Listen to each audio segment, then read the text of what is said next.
Then and I'm kind of just trying to low key it as much as I can. And when they take that off and I hear, hey, we need a chest or a chest seal, we need some chest seals. I don't know what it was, but I knew chest seals were bad. And so I immediately, that's when my stomach kind of sank. And I said, oh, this is a lot worse than I think it is. 111, 110.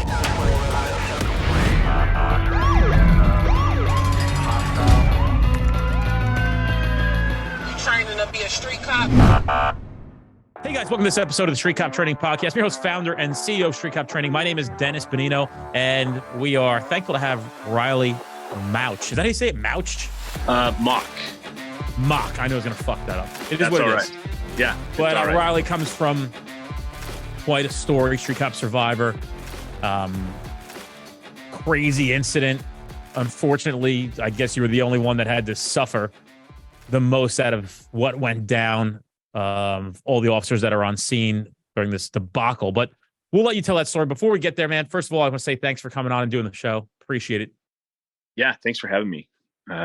Honored. Appreciate it. Before we go to the story again, let's go into more of who you are, where you're from, and how you ended up in law enforcement. Yeah, absolutely. So, I was born in Idaho, Pocatello. Lived there for just a few years. I don't remember any of that. Then grew up in Utah, moved down to Utah County, Utah Valley, went through school there, met my wife in high school. Actually, we're high school sweethearts. Got married really young, 22 years old. We ended up getting married. We have 3 kids now, 12, 8, and 4, 2 boys and a little girl. That little girl she's got my finger wrapped around. So she is everything.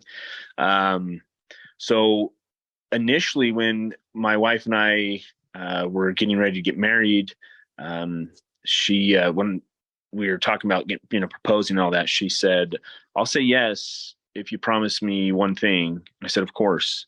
She said, "That you won't be a cop." And I said, "You're killing me," because that's all I ever wanted to do. Growing up, my best friend who lived down the street from me, his dad was a cop. And so having sleepovers over there all the time, seeing him leave for his graveyard shift. And then we'd go on ride-alongs with him. He ended up promoting. He just retired after 34 years. He was the deputy chief of the department down in Provo. And he just retired. So seeing that and being around that at that young age kind of instilled in me the desire. And then it wasn't until I got through high school and I started to see some of my friends kind of slip up, go down different paths. They got into drugs. A couple of them got into it really, really hard. And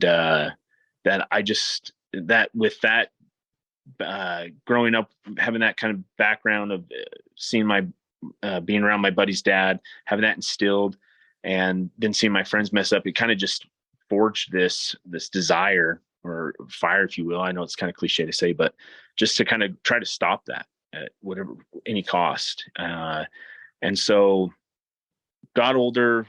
My wife said she knew I wanted to be a cop.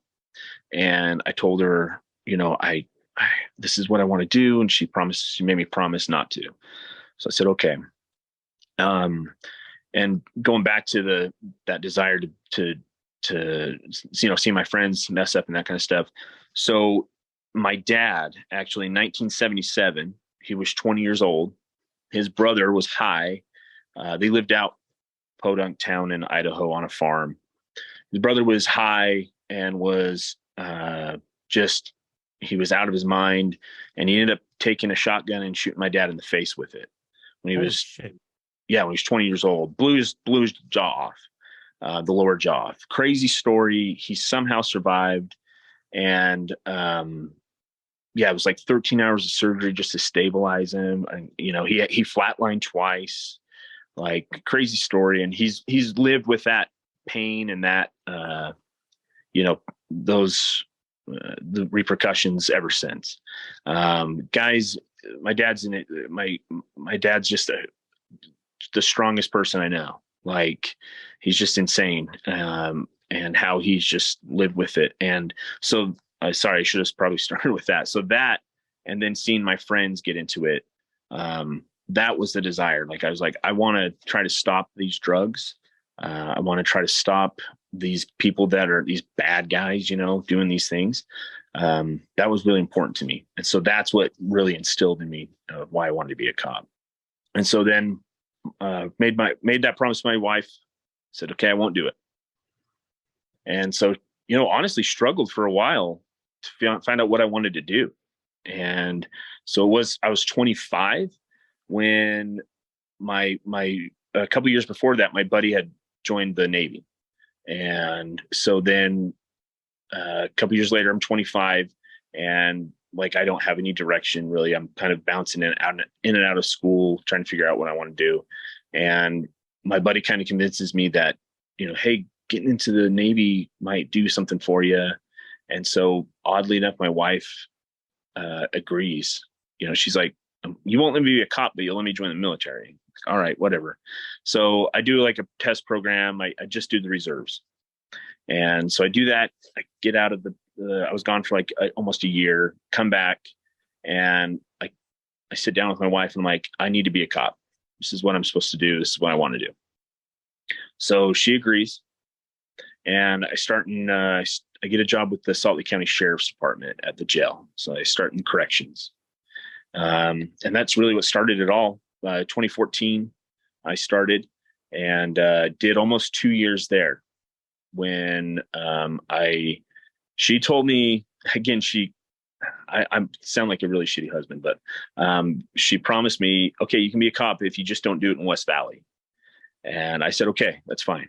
Because I didn't really want to do it up in West Valley. West Valley was notorious for, a lot of crime, a lot of just everything. And so, but I had that same best friend that I grew up with, he worked in West Valley. And so he kind of talked to me. He's like, this is the place you want to be. It's fun. It's proactive. It's awesome.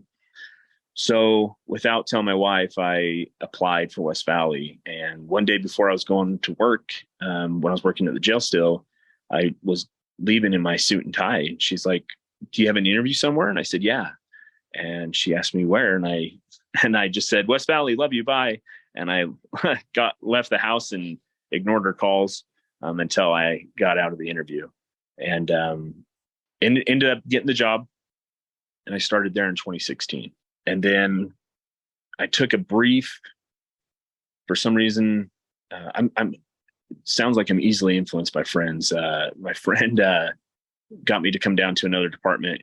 It was a lot slower pace. I was there for like 6 months. It was American Fork here in Utah County. And I decided, you know what, it's not for me. So I went back to West Valley, and that was in 2018. So I've been there, took a little 6-month break, and then have been back, been in West Valley since 2018. So interesting.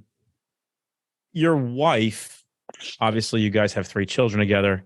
She's your high school sweetheart. I'm sure that you care about her tremendously. Where does that come from? Where does her desire to not allow you to be a cop come from? Clearly, there's an underlying anxiety that she has associated with it. Is there any way to pinpoint where that comes from, or she's just like constantly somebody who worries? So I imagine that once, so I imagine once you were shot, all her fucking fears came true. Oh yeah, yeah. No, she's always been like that. She's always just been kind of a warrior, and like she just anxiety riddled, if you will. Bless her heart. Yeah, sure, dude. But, I mean, do your kids have to suffer the detriment of her anxiety? Because I'm obviously a father of many, and I watch other parents let their anxiety dictate how they parent. And it's a really, this has nothing to do with your wife, but I feel bad for these kids because they're under the watchful eye and constant anxiety of their parents. Like, don't do that, don't touch that, don't do that, go over here, slow down, don't run, blah, blah, blah. And I'm like, guys, you're fucking killing the children from the children. You are literally trying to make them conform to being 48 years old when they're 6 and they just want to fucking run and climb, and just let them run and climb. Yeah. Yeah. We balance each other out really well because I am super relaxed, chilled, have that attitude. Kids will be kids. I grew up that way. I grew up with older brothers. She grew up with older sisters. There you go. So, completely different, way of growing up. So, yeah, my brothers and I, we fist fought like all the time, like legitimately punching each other in the face. That's what we did. And so, then she was like, no, the worst we said was like, I hate you. You're not wearing my shirt tomorrow type of thing. And so, bless her heart. She's amazing. Obviously not to take away from the kind of mom she is, because she's a great mom.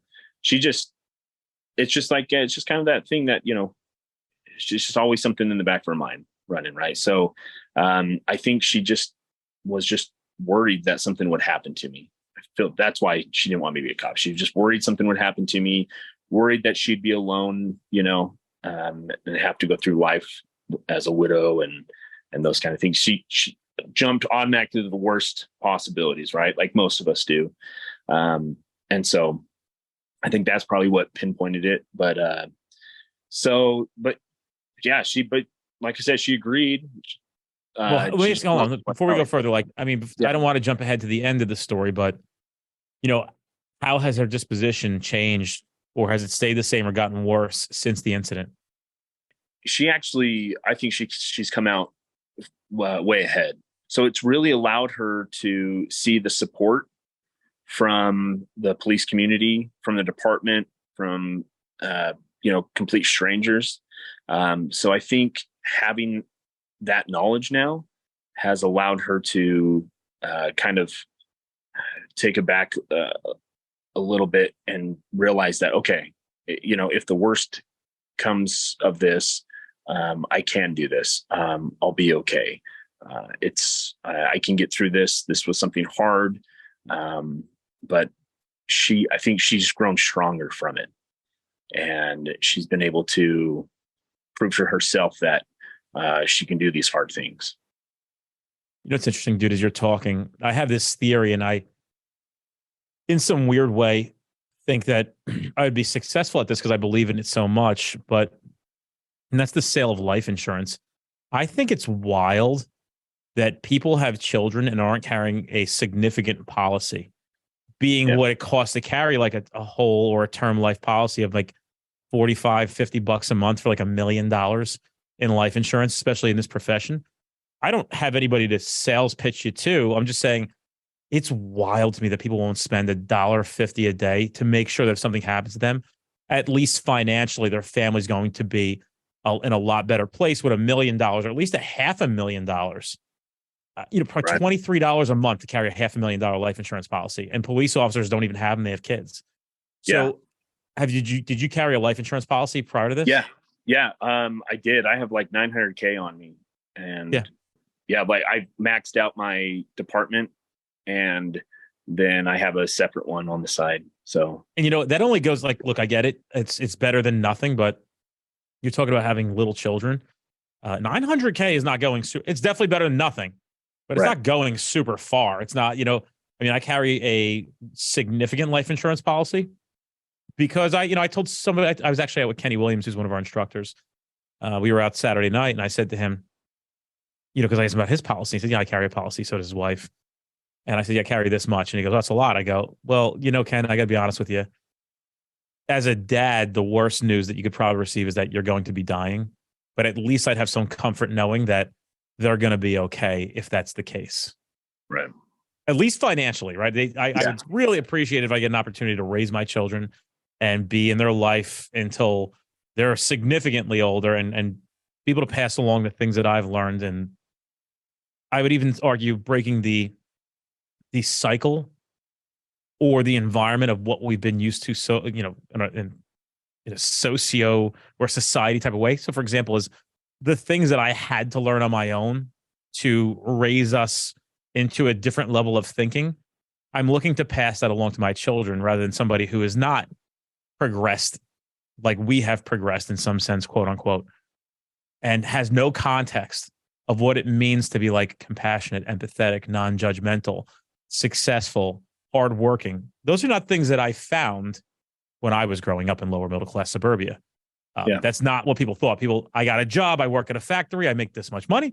We clip coupons. We do this. That's all we can do. 40 hours a week. The rest of the time I'm drinking and fucking off. All that stuff is one thing that I hope that they can that they can get from me because it's such a valuable gift. But again, the other side of it is this idea that at least financially they're going to be okay. They'll continue on with their life status quo. But I'm glad that you actually carry a carry policy, and especially if you have children. I mean, I think everybody should at least carry $1 million. Yeah, absolutely. No, I agree. And I always joke, I'm like, well, you'd be able to, take care of this, and that. And whoever you marry next would be able to live off of those, off of my death money. So have fun with it. I don't know if 900,000 is that much money to live off of. We're talking about a lifetime, right? In today's modern, yeah. But I'm saying, like, what are you gonna like? Okay, you pay off the house. I mean, we're in Jersey; it's a little different, right? But like, if you're talking about a conservative interest rate, in some sense, you're talking about 6% conservative interest rate. And I know we're getting off the beaten path here a little bit, but essentially on 900,000, you're talking about your wife's gonna be able to make about $55,000 a year. Yeah. I don't know if that'll fly very far in Utah. In New Jersey, No, that makes you probably about the poorest motherfucker here. Yeah. And, so that's why I carry a policy, because the plan for me is if something does happen, she can take that money, invest it conservatively, anticipate about a 6% return, and continue life as the status quo. Probably not going to be as good as if I was around making life financially better, but certainly not going to disrupt how my family lives at the moment. For that kind of, so that's the idea. So there's a lot of thoughts, and I say this because I feel like part of this podcast is us to provide value to the community, so they can hear this and go, okay, I didn't think of it that way. Yeah, right. That's why I'm saying it's important to know these things. But anyway, let's continue on. Yeah. So, anyways, she didn't want me to go to West Valley, but I took the job anyways, and she wasn't very happy with me. And I don't know. I just felt like, West Valley's just what I wanted to do. I go where the action is, and I say that, like it's an LAPD, but reality, it's nothing like that, obviously. But we have like 220 sworn, officers. So it's not terribly big, but it's not small. I think I want to say we're like the third largest in the state, department wise, somewhere around there. We're the second largest city. But anyway, so I started there 2016. And then when I came back in 2018, after that little 6-month stop, or I shouldn't say stop, but anyways, when I came back, we had a unit called the Street Crimes Unit, and they do everything from narcotics to fugitive task force to long-term drug investigation type stuff, that kind of stuff. All stolen vehicles. They're the proactive guys, the plain clothes, unmarked, all that kind of stuff. And that's really what my interest was in, was given my dad's background and, why I wanted to be a cop. I really wanted to get into that unit. And so I did my best to be proactive on patrol. And kind of show my worth, if you will. And in 2019, at the end of 2019 in December, I got the call. Our deputy chief called and said, "Hey, there's a spot open and we want you to take it." And I was like, "Great." He said, "It starts at the next bid for the patrol bid in a couple weeks." And I said, "Awesome, sounds good." So at my last shift on patrol, I ended up finding a stolen that was parked at a gas station, just at a pump. And I ended up dry spiking it, just, trying to avoid it if it fled. We had spikes under it. And I ended up tearing my ACL on that. I took a bad step, blew out my knee. And so I was kind of in this like limbo, like he was supposed to come over, but we don't know what to do with him since he's on light duty now. And I had previously torn my ACL like 5 years before that. And so I ended up having to have a couple surgeries before I could get my ACL replaced because just how my knee was. So I ended up being on light duty for about 15 months. And so I wrote a desk. I was still in their unit, but I screened all their cases, helped with warrants here and there, that kind of stuff. Just kind of sat back and just tried to learn. So then in May 1st of 21, I got off light duty, and I was excited. I was ready to go, and just hit the ground running with the unit. And we had a good summer. We were really active and really productive. And so the unit was, we were also cross assigned with the U.S. Marshals VFAS team. We went out and just got the fugitives. And so we were doing a lot of that. And in November, we went to CNOA, the California Narcotics Officers Association, their big seminar, and it was in Reno, Nevada. So we felt like we had a good break, well-deserved little break there, and we had a good time as a unit down there in Reno. And it was right before Thanksgiving, so we came back, had Thanksgiving, and then rolled right into the next week. We were doing we were going to do an op with a multi-agency op. So the plan was the State Bureau, and along with I want to say the ATF task force officers, they were out looking for a bunch of these gang members. And forgive me, I think I'm probably going to say it wrong, like the 220 Block Bloods or the something Block Bloods. I can't remember the name of the gang off the top of my head. They were all wanted for various firearm charges and some other stuff. One of their members, Anei Joker was his name. He was a 20-year-old kid who 4 years previously had gotten into a shooting with police, a 16-year-old, and got shot in the ass. He didn't do much time for that, or he was still bouncing, waiting for his trial and all that stuff for a while since he was a juvenile. He ended up getting convicted, but then the judge let him out early. He wrote some pity letter that he had changed. He was a different person, and the judge lets him out early. I'm trying to remember the time frame on when he was let out early, but he'd been out for like 6 or 7 months, something like that, prior to this incident. So what happened with Joker is that we were looking for him specifically because he was wanted for questioning for rape of a child in our city.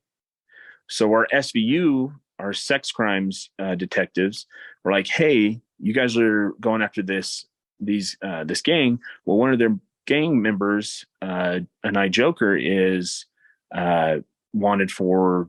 We need to talk to him about this rape that he's a suspect in. So we need you to bring him in when you pick him up." We're like, "All right." Well, earlier that morning, or it was either the night before or that morning, he went and did allegedly a drive-by at that victim's house. So he went and shot up that house where the victim lived. So we're like, all right, well, we know from his previous history that he's armed. He's typically armed, and we're getting information that he just shot up her house. So he's, likely armed even more so. So it was December 1st. We started our shift a little bit later because the op was going till like 4 to 2 a.m. So I'm leaving for the day, and my wife says, "So what do you guys have planned today?" And I tell her, "Oh yeah, we're doing this and that." And she goes, "Okay, well, be safe." And I not even joking, and I may have like cursed myself, but I said, "Honestly, babe, wouldn't it be the worst if I took one in the leg or in the chest, in my vest?" Oh, that's fucking weird. So, and I laughed, right? Because we're sick, demented people. And I laugh, and she's like, that's not funny. You shouldn't joke about that. And I said, "It's all right. I'll be fine." And I said, "Love you. Bye." And fast forward, so we're looking for him, and he had taken this victim's phone, and she turned on the Find My Phone app. So we started tracking where the phone was. And so it's going here, it's going there. So we start getting the area, and we end up locating a car that we believe the phone's in, but we don't know who's in the car yet. So we follow it for a little bit, and we end up like getting the helicopter in the air just in case it flees, all this stuff. So we're just getting an arrest plan put together for a bunch of just in cases. So it turns into a gas station, a 7-Eleven gas station on 4100 South and Redwood Road, right there, just on the border of our city and another. And we still don't know if he's in the car or not. And so we're still waiting. We're watching it. And lo and behold, he jumps out of the passenger seat and he like adjusts his pants and he's like looking around, and then he just jumps back in. And so we've got confirmation that he's in the car. And when they had stopped, 2 females exited the car, the driver and a passenger in the back, and they went into the convenience store. So the plan was, when they exited the store, we were going to box the car in and we were going to call him out. And we were just going to clear the car. So they start to come out of the car. Everyone moves in. They get the car they get the car boxed in, and a couple of the cars come up to the so they're facing north-south or south. Yeah, north-south. We just I come in on the passenger side, and there was one of the state bureau guys pulled in his unmarked about 10-ish, 15 feet away, and we use that as cover. We're calling him out. He's not listening to us. He refusing. Another guy comes out of the back. He comes out. He's like, dude, I have nothing to do with this. I'm out. And he says, by the way, there's a baby in the car. And we're like, what? He said, yeah, there's a baby in the back seat. And that's when I start looking around and I can hear the lady yelling, my baby's in there. My baby's in there. So we're like, okay. So we're trying to use that to our advantage, hey, come out, don't let anything happen to the baby. We're trying to everything we can to just get him out of the car. He's refusing. So with that information, we move up and we get a shield. I take shield cover, and we get an immediate action team set up just in case we need to move in quickly, right, for the baby. So somebody gets on the phone with him, and they're trying to negotiate with him because now, at this point, this is several minutes have gone by, 10, 20, 30 minutes, whatever. And he still hasn't budged. And it's probably about 50 minutes after the initial contact with him, that he makes a deal that he wants a Bic lighter and he'll exchange the baby for a Bic lighter. So that's fair trade. Yeah, we'll absolutely do that. Hey everybody, I'm Heather Gologolich, instructor here for Street Cop Training for the course, The Complete Female Cop. This class is not just for females. It's not just about gender-specific issues. It was really formed in order to allow people to find that passion again for policing, to understand that their self-identity doesn't need to be changed just because they want to fit the mold, and to really help bring about change in the profession, not just for women, but for everybody, to be heart-led servant leaders. If you're interested in taking the course, you can visit streetcop.com and search Heather Gologolich, and you'll be able to find it. I'm also really excited to announce that I have a new course coming out. It's going to be called Be the Change. Some of the great feedback I got from this year's conference in Nashville was that the men in this profession didn't feel like they wanted to take a spot away from the women that they work with for my first course that I teach. And so I was really able to sit down and put together a course about culture change and building effective teams and learning about a growth mindset versus stagnation mindset, pushing forward and just being the best cop that you can be, both personally and professionally. So really excited for that to be coming out soon. Keep an eye out for it. Thank you all so much. Stay safe and be the change. He puts the baby in the back, that cargo area. One of the sergeants for the Metro gang unit, he goes up with the shield, and they get the baby out. He tosses the lighter in there, and so baby comes out, and now it's just we're dealing with him. So as we're dealing with him, we're still trying to get him to surrender peacefully, come all out. all this stuff, and we have somebody checking his social media as this is going on, because we can see he's on the phone. The windows are really tinted, so we can't see what he's doing, but we can see that he's on the phone a lot. And what he was doing was he was posting a bunch of stuff, and he was also calling all of his buddies and his friends to come to the area. And so his friends start showing up, and they're being held, they're being stopped across the street. And he's saying that he wants to talk. He wants his mom. He'll come out once his mom comes to the scene. And so he just wants his mom there. And they're like, okay, 10 more minutes. And they keep giving him 10 more minutes. And then we get word that he just posted on, I want to say Snapchat, a picture of his gun. And you can see the red and blue lights, and it says shootout. Wow. So we go, okay, this, like, he's either legit or he's just trying to get some credit, right? So as more and more of his friends showed up and family members, and let me back step just a bit here. When we were trying to locate him initially, his brother, who we had dealt with plenty of times beforehand, had just gotten out of federal prison and was on federal probation. And we went to his place like 3 hours before this went down, and we're talking to him saying, hey, help us contact Joker.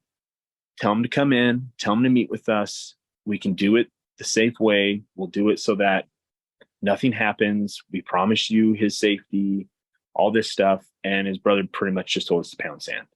Said he's an adult, he can deal with it on his own. We're like, okay, but we're gonna find him tonight. And he said, good luck. So fast forward, his brother's now at the scene screaming, at us and all this stuff. And so meanwhile, I'm still in that stick, still on shield cover. And I'm probably, maybe 12, 15 feet away from the passenger side of the car. So because he had family and friends showing up,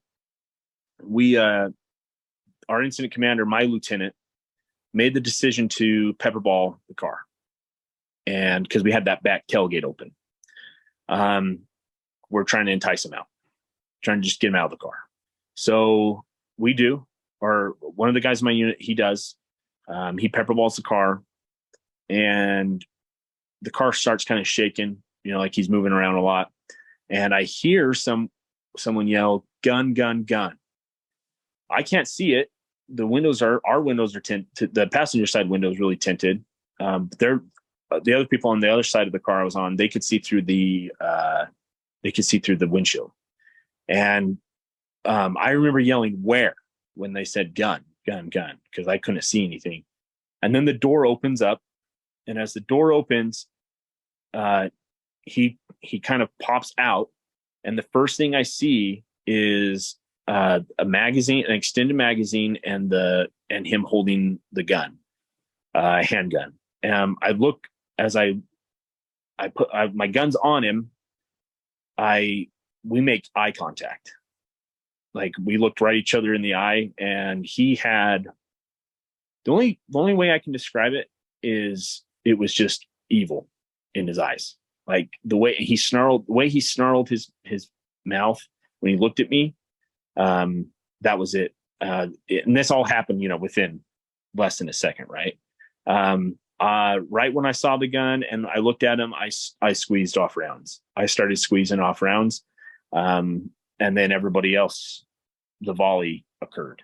There was 11 shooters total. He was hit anywhere between 25 and 40 times, something like that.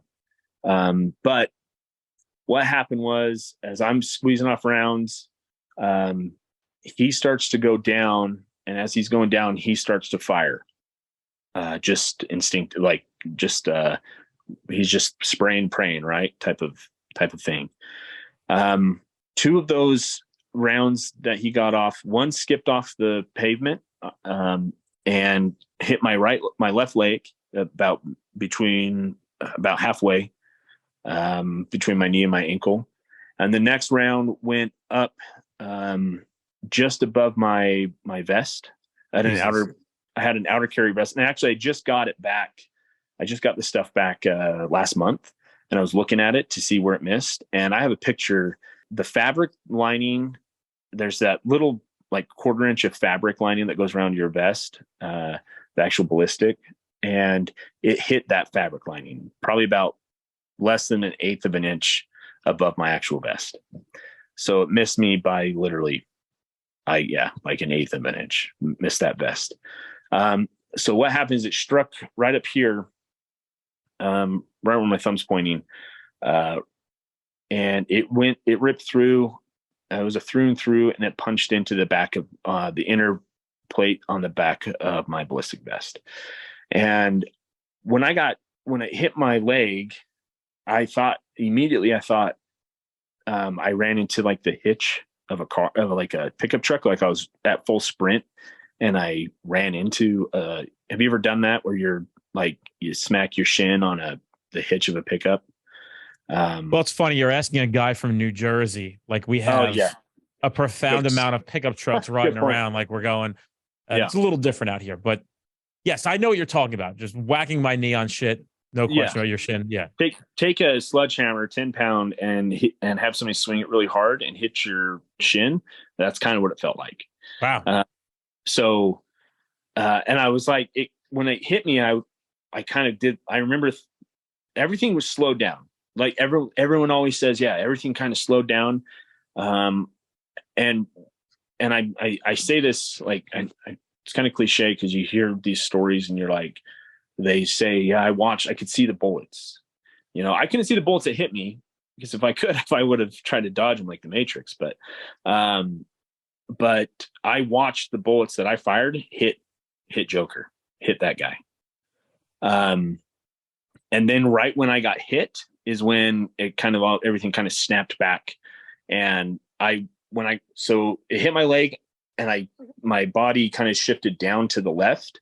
And then almost immediately after, it hit my chest, and I stumbled backwards, and I yelled out, "Hey, I'm hit, I'm hit, I'm hit."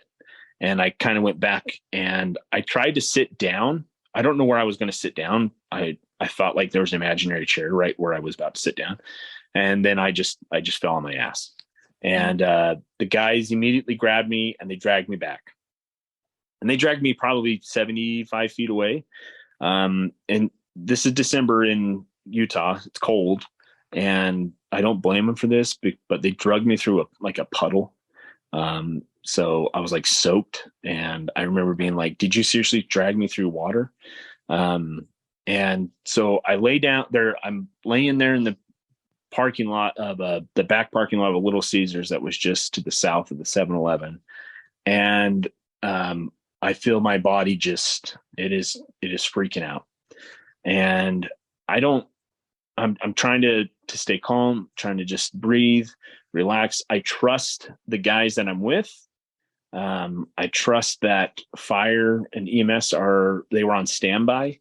So I trust that they're close.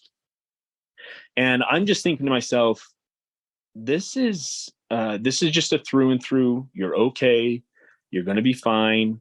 I can't move my left arm whatsoever. And in fact, when I got hit up in my chest, when it got hit, my arm immediately went dead, and I dropped my gun. I could not move my arm for anything. Like it just wouldn't move at all. I was trying to move it, but it was just dead. And so I'm laying there, and I have a bunch of people surrounding me, yelling. Everything's just chaos. And a couple of the guys in my unit, one of them, he comes up, he grabs my right hand. He's like, "Hey," he's yelling at me, "Riley, stay awake, stay awake, stay awake." And I'm looking at him like, I'm awake. Like, stop yelling at me. And then he starts smacking me, and he's like, "Don't you close your eyes." And I'm telling him, I'm like, "I'm not closing my eyes. Quit hitting me." One of the guys there, he'd run up there. Like when they laid me down, I told him, I was like, "Hey, left, I thought it was my shoulder at the time. I said left shoulder, left leg, left shoulder, left leg. So they start, tearing my stuff off, trying to get to me. And somebody runs in to give me to throw the tourniquet on. And when he did, he came in and kneed me right in the crotch. Like he piled right in the crotch. And I remember kind of like lurching up like, oh my gosh. So, and I was looking, I'm like, why did you just do that? And I can see that he's putting a tourniquet on my leg. And I was like, oh man, this is just getting worse and worse. So as all these guys are yelling out and doing stuff, one of the guys, he was Taylorsville is a city just to the south of us. And they had some guys on the op that night. And it just so happens that one of the guys, and I'll just say his first name, Marty, he had started his career as an officer. He was in the Army. He got out he was a Green Beret medic. And then he became a cop, but he stayed in the reserves. And then he actually started in West Valley. And then he got out, went back active, finished out his career in the Army. And then he came back to, he wanted to finish out his career as a police officer. And he had been doing it for a few years in a different city. And then he came down to Taylorsville. It was his second day with Taylorsville. And I personally believe that he was there for a reason.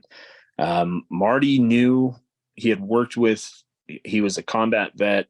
He was a combat medic vet. He'd been around a lot of stuff.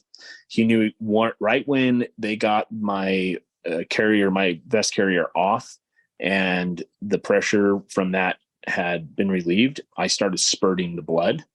And he recognized that it was an arterial bleed.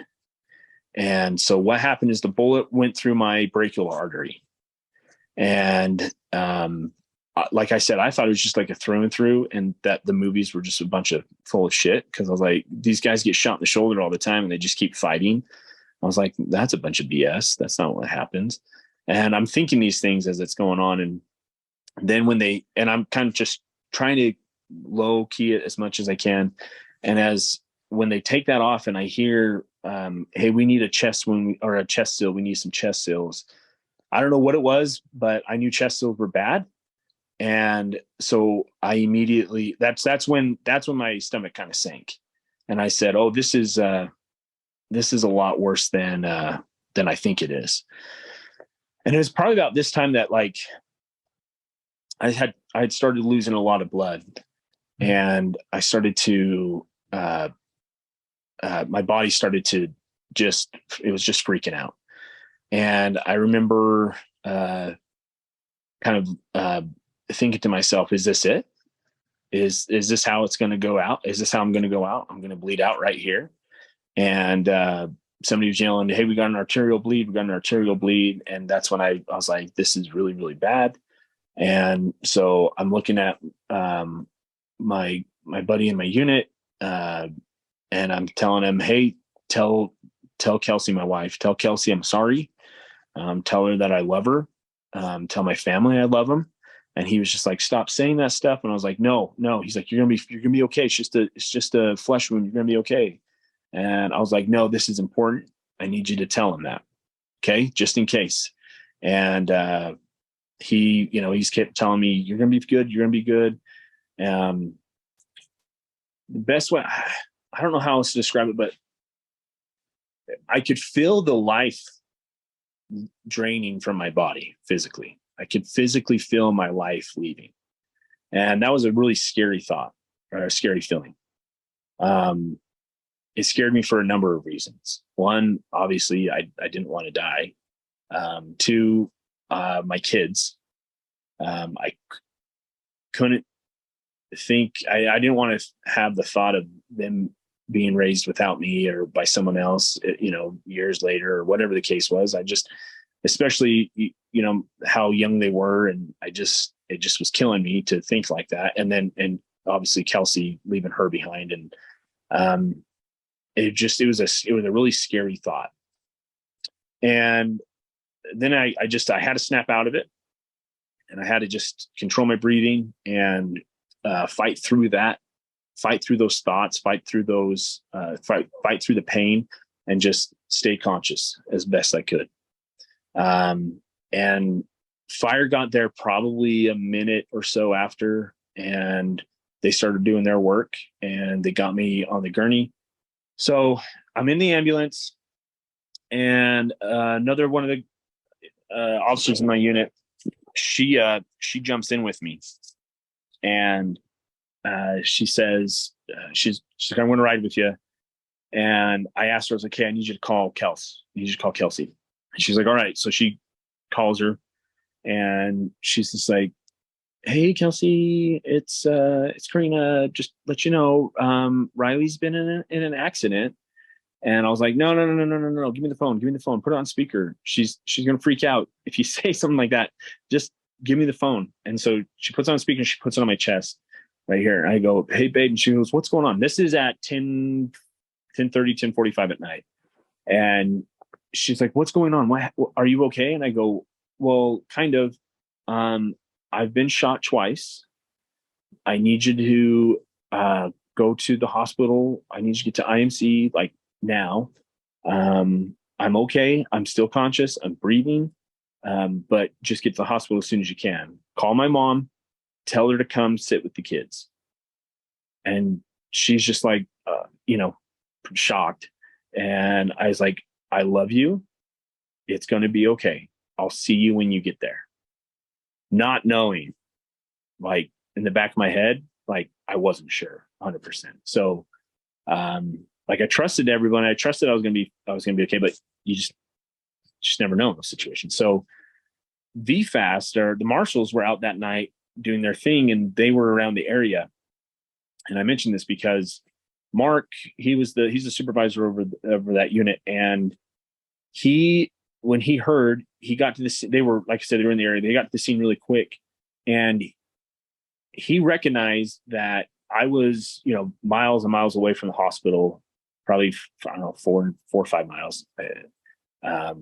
Doesn't seem like a lot, but that's a distance in an emergency. So, he had the state of mind to realize, all right, Redwood Road is a main thoroughfare. Like it's a long stretch of road that goes from like the top of Salt Lake County all the way down through another county.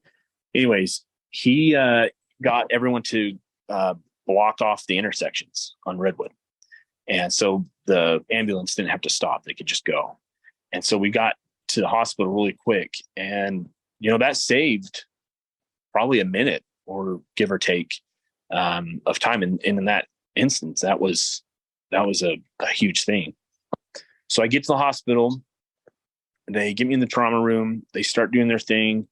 Bunch of medical people all over the place, running, yelling all this different stuff. And they're taking all my clothes off, and I had a drop down holster on my leg. And I'm left-handed. And so my holster was on my left leg, and they had cut my pant leg up all the way to the holster. And they were like, we need to get this off. And they're like, but it was connected to my belt. And I have one of those neck belts that clicks, into place. And they were like, they couldn't figure out how to take it off because it wasn't like a buckle. So they're like, just cut, these scissors will cut through it, cut it. And I reached down and I was like, stop, don't cut my belt. That's an expensive belt here. And I remember taking my hand, I unbuckled the belt, or I opened it up so they could take it off. And I don't know why I was thinking, it's like, that's an expensive belt, don't cut it at that time. But anyway, so time it's all kind of a blur from there.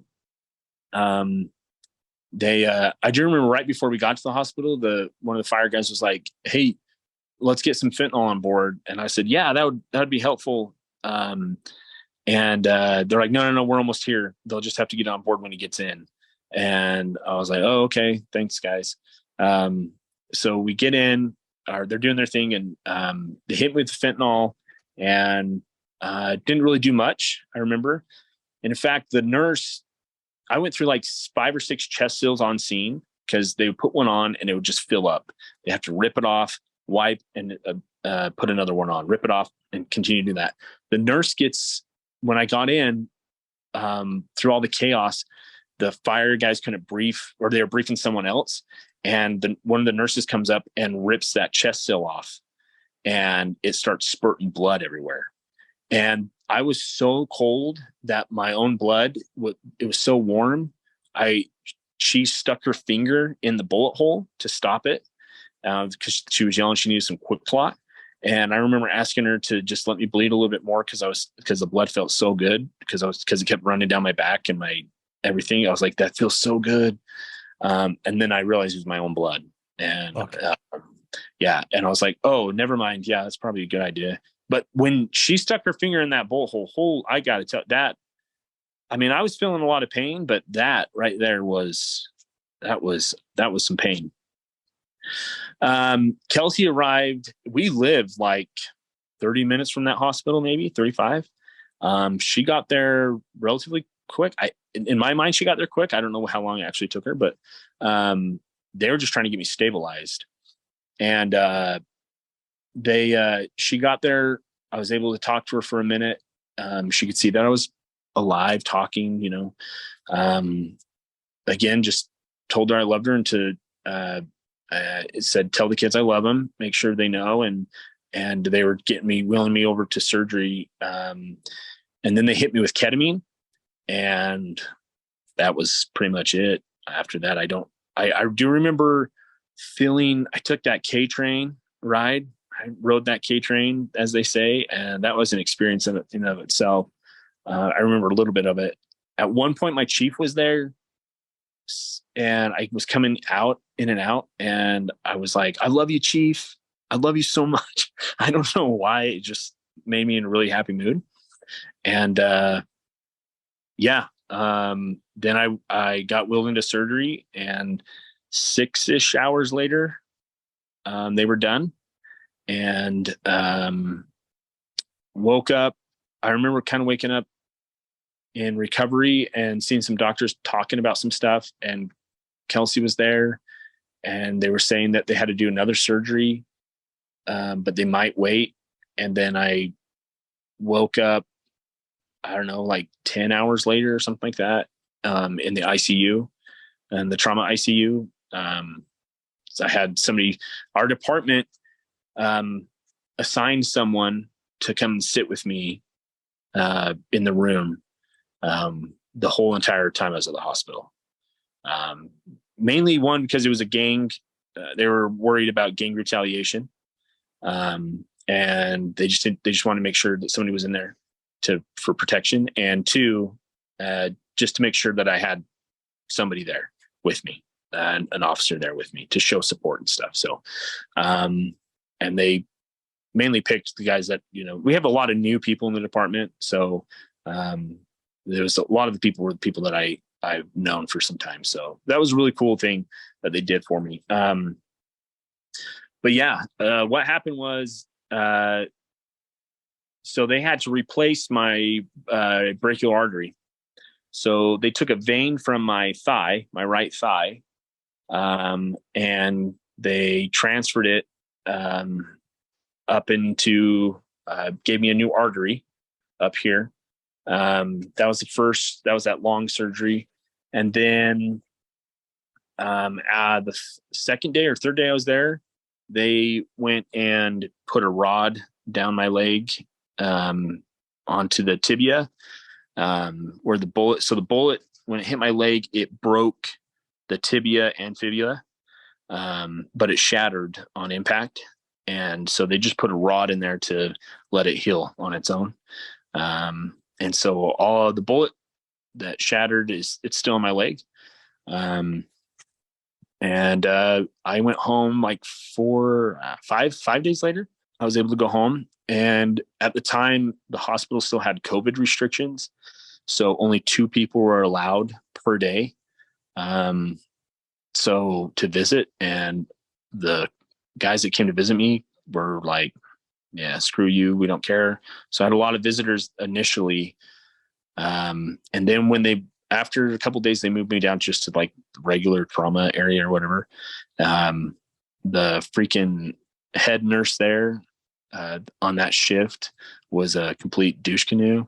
And he came in after I had several visitors. He came in and was like, all right, no more visitors today. You're cut off. I understand that you're going through a lot, but we can't make exceptions just because you're a cop. Wow, it's fucked up. Yeah. And I said, wow, okay. And I didn't like, my wife was in the room. So I was like, I'll talk to him later. So I asked him to come back later and talk to him. And we had a conversation, and he walked out on me on that conversation. What a scumbag. You guys ever report him to the hospital? I believe my sergeant did. Yeah.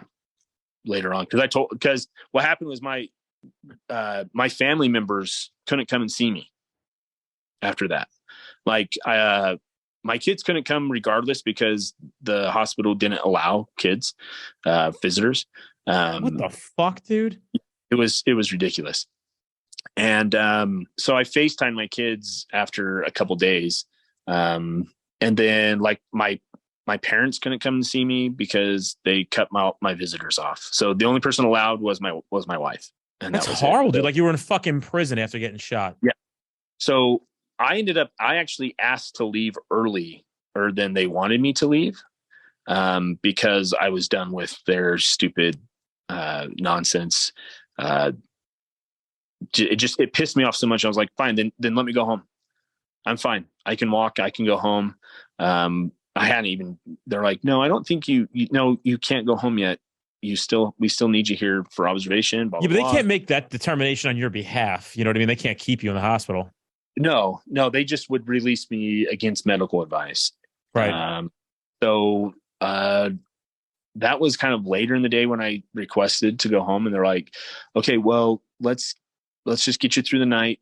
Just trust us to get you through let's just take some time, sleep on it. And then if you still feel like you want to go home in the morning, we'll see if you can walk, if you can go up some stairs. And they're like, we'll get somebody in here to do what your release stuff, and then we'll let you go. And the lady What was it? You know that head nurse's name? Not off the top of my head, no. But do you know that head nurse's name? No, not off the top of my head, no. Mm. I did write a letter. It was a pretty strongly worded letter. But nothing really has come of it yet. But so yeah, the occupational therapist came in, and they're like, all right, let's see if you can go up and down some stairs. And they had this little portable stair thing, and I grabbed a cane or a crutch and went up and down the stairs. And fortunately, I knew how to work crutches really well because I was on them for so long with my knee. And she was like, yeah, I think if you feel comfortable enough going home, you can. And so I was like, yeah, see ya, bounced. And got home to where I could, see the people that I needed to and start the recovery process from there. When did you see your kids for the first time? When I got home. What was that like? So I told my sergeant, I said, hey, when I go home, I don't want anybody, just come pick me up, come pick me up. And then Kelsey's going to take me home. I don't want, cause you see these, like, when cops get released from hospital, like their department's there and there's people there, to show their support and stuff. And I just felt weird about that. And so, I just asked to just do it quietly. And he, doesn't ever listen to me. So he made sure there was people there. And so I got home. And when I got into my neighborhood, Utah is really, really, really pro police, as far as like the majority of the public goes. Of course, there's, there's the anti-PD people here, but, when I got here, my neighborhood had like, the ribbons and the flags and, the FOP auxiliary, the wives, they had gotten together and made like they did all that. They got that all arranged, and I got home and, got out of the car, and it was a really surreal, really cool moment just to see the support that was there. the community and from those the people closest to me and stuff. It was a really cool moment. And then my kids were waiting out there, and just to hug my daughter for the first time was that felt really good. It scared. She was young. I mean, at the time she was turning 3, I want to say. She was just about to turn 3, so she didn't really understand everything. But my other two, my boys, they were scared. It scared them. I guess they didn't know what had happened. They just were told that I was in an accident and that I was in the hospital, but that I was okay. And so when I FaceTimed them for the first time, that's when I told them what had happened, that hey, dad got shot, bad guy shot me, blah, blah, blah. But I'm okay. So it kind of scared them. So, but it was still, for them to see me in person, I think relieved a lot of that, kind of that scary feeling, and made them realize that, oh, he's still here. He's going to be okay. So. Were they crying when they saw you? The middle, he was kind of just like joking around with me like he does. My oldest, he was a bit emotional, because he realized, I think he recognized the moment and stuff. So it was nice. You ever get a chance to thank everybody that helped you that night? Oh yeah. Yeah. In fact, like a month or so after I got home, I went to the fire department. I went to the station that was dispatched on it, and we had dinner together and we talked about it, and I told them thank you for everything, for saving my life. I had lunch with Marty, and thanked him, and the guys that were instrumental. So the surgeon that did my artery, I forget what they're called, vascular surgeon. He told me that when he got the page that there was someone coming in with my injury, he's like, I fully expected to come down and have you coded. He's like, and then working on you, because he's like, you would have lost. He's like, by the time I got the page, he's like, I figured you would have lost, X amount of blood, blah, blah, blah, and that you'd be unconscious. And not only were you not unconscious, you were awake and you were making jokes. He's like, so I was like surprised, because at that point I had lost almost 3 liters of blood. And so he's like, all right, this guy seems to be okay. And then he's like, my next worry, well, once that was settled, I didn't really have to worry about that because they were taking care of it. He's like, the clock started on how fast we could get this surgery done, and if you were going to lose your arm or not. And I was like, and this is my follow-up appointment with him. I said, I'm sorry, what? And he goes, yeah, we had to make sure we got it under a certain time, because without your main flow of blood to your arm would have died. We only have so much time to fix it. And if you don't, we would have had to just amputate your arm. And I said, like a full amputation? He's like, oh yeah. It would have been like full, like Def Leppard type amputation. And sorry, Def Leppard drummer amputation. And I was just like, I had no idea. He's like, yeah, but don't worry. We got it. We got it just in time. You're good. Like, he was just like nonchalant about it. What pain or discomfort do you live with today? And have you returned to work? Yeah. So we were on admin leave. So sorry, let's see. 4 of us in my unit we shot. So we were all on admin leave, and our admin leave is, for our department, it's a little bit different. Like, we hear these other departments throughout the country, like they're like, 2 weeks, a week, a couple days, whatever. Our district attorney he's not very pro police. So our chief likes to keep our guys on admin leave until the case is presented to the DA's office. And then after that, they have a good idea of like kind of the direction the DA is going to go. And so with that information, then they say, okay, we'll get you off. You guys can come back. So we were on admin leave through March, I want to say. And then the chief felt comfortable saying, okay, you guys can come back. So physically, you returned to work. You when did you get cleared physically to go back to work? I still haven't. Okay, so you're not back on full duty. Not on full duty. So several months after I came back from admin leave, they transferred me over to the training unit. So I've been in the training unit since last October, I want to say. And I'm just kind of hiding out there, working with those guys out there. So what happened is the bullet hit there's called a nerve trunk. So the artery and the nerve trunk run together, and it sliced through the bottom of that nerve trunk, permanently damaging the it's been so long since I've told someone. Anyways, it's the nerve that controls half of my hand. And so being left-handed, it's put me in, kind of a bad spot. So currently, my fingers don't move past that. Like I can move these three, but these are stuck down.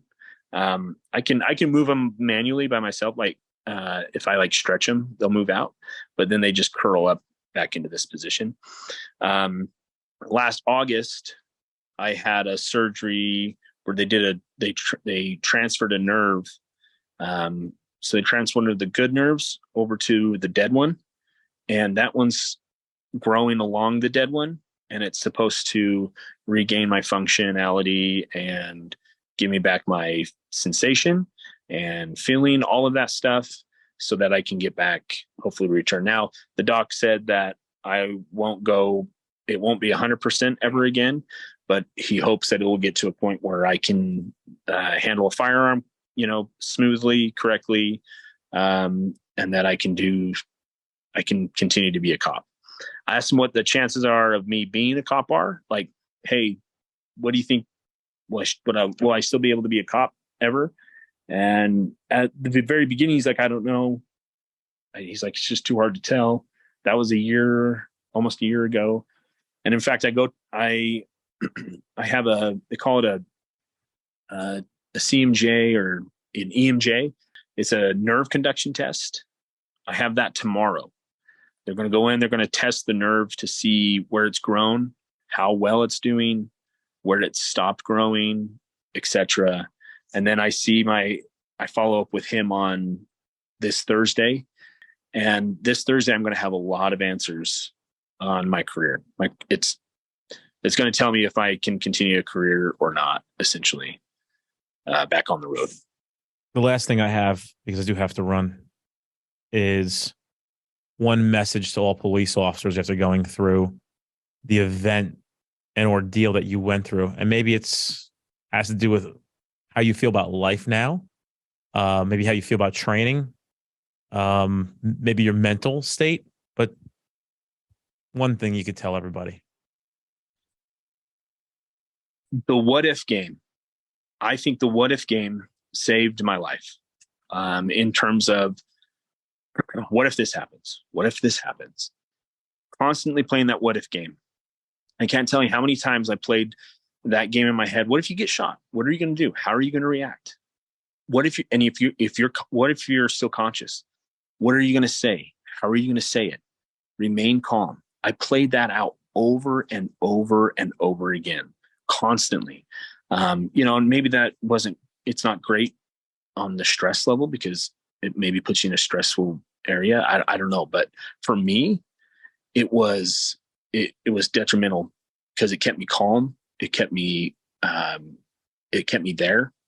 It was super important. I don't think detrimental is the word you were looking for. I think it was beneficial. Detrimental would be a bad thing. Yeah, you're right. I'm sorry. You've been shot, so you get a pass. Thank you. I appreciate it. Yeah. It was extremely, beneficial for me. So, and I would just say that the little things, whether you're pissed off at your department because they don't do this or they're doing this, the little things, don't let them get to you. Work through it on your own, like push past it. If there's better departments out there, because I've done that. I went to another department thinking the grass was greener. It's not greener. It's just a different shade of green. I'm going to just jump in here real quick and say this because this is a touchy subject with me, and I'm going to disagree with you just a little bit here.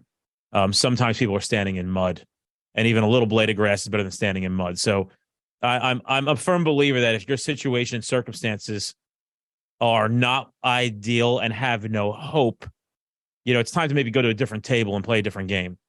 Put your cards down. So, just a few more pieces of advice, because I'm very strongly opinionated about this. If you leave for more money, that's usually never a good idea.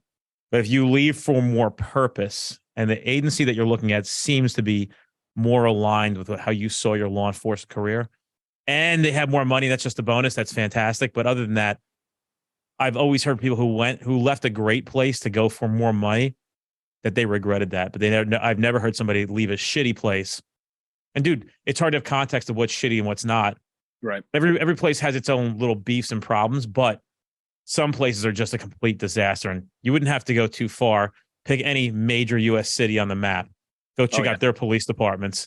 And I'm sure that could be the standard of how bad could it possibly get.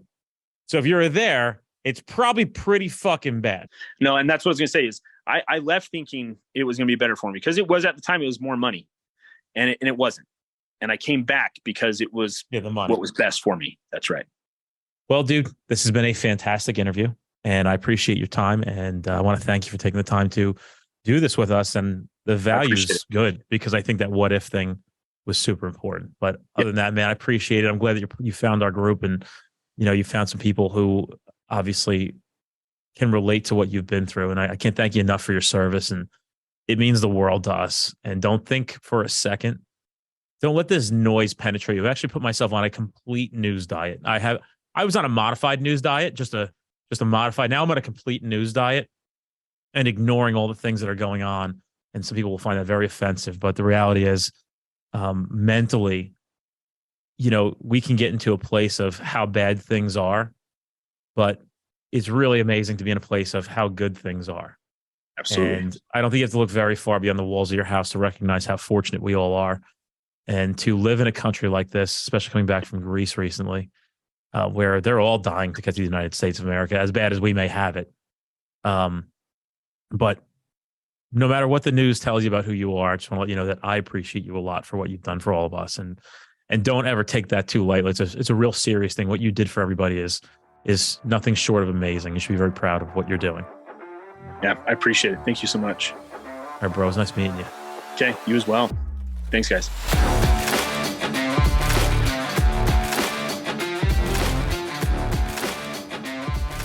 Guys, if you're in an area where you're trying to get to our classes, but we're not close to you, fret not. We actually have on-demand training at streetcop.com. You can take that course online right now, and then you could attend that training in the future at no additional cost. You can redeem your voucher, so you get 2 for the price of 1. We don't want to deny you the ability to take this training now, especially knowing that it can keep you safe, at a very minimum, putting bad guys in jail where they belong, and at the maximum, going home to your family. Check out streetcop.com for that offer.